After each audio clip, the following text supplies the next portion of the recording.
Bâtiment en pierre sur plus de 1000 m², dont 500 habitables, avec cour intérieure, cherche idée d'aménagement.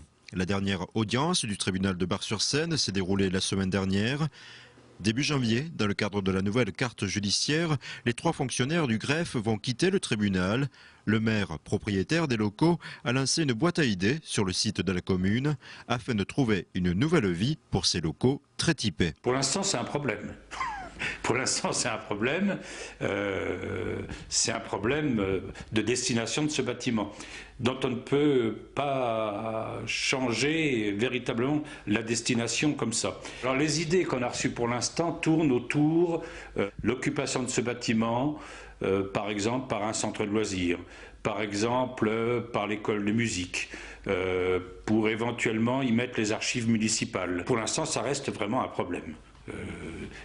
Il faut que ce problème devienne un avantage pour le quartier. Donc c'est tout le travail qu'on a à faire. Autre espace inutilisé, la gare est devenue propriété de la ville cet été pour un coût de 115 000 €. Ici, les 2 hectares de terrain vont être viabilisés afin de permettre l'installation de 15 pavillons. C'est bien parti. On a déjà 6 ou 7 demandes de terrain.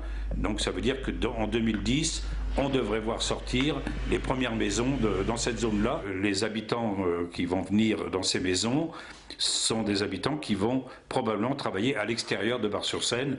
Donc la crainte un peu, c'est que Bar devienne un petit peu une ville dortoir, comme on a ça un peu dans la couronne la couronne troyenne, où les gens ne font qu'habiter et du coup ne participent relativement peu à la vie locale. Le maire espère réaliser une plus-value d'au moins 50% sur la revente de ces terrains. Quant au vieux moulin, il devrait être transformé de l'état de ruine en vitrine pour le territoire. Une maison de champagne va s'y installer. La Grande Rue, le syndicat des vignerons qui y est, le service comptable, l'OCERA qui existe, mais au niveau strictement commercial, privé, si je puis dire, on n'avait pas grand-chose. Or, il y a peut-être là quelque chose à développer, parce que c'est la première étape des gens qui viennent dans les vallées de Champagne. Pour le développement de Bar-sur-Seine, le maire reste serein.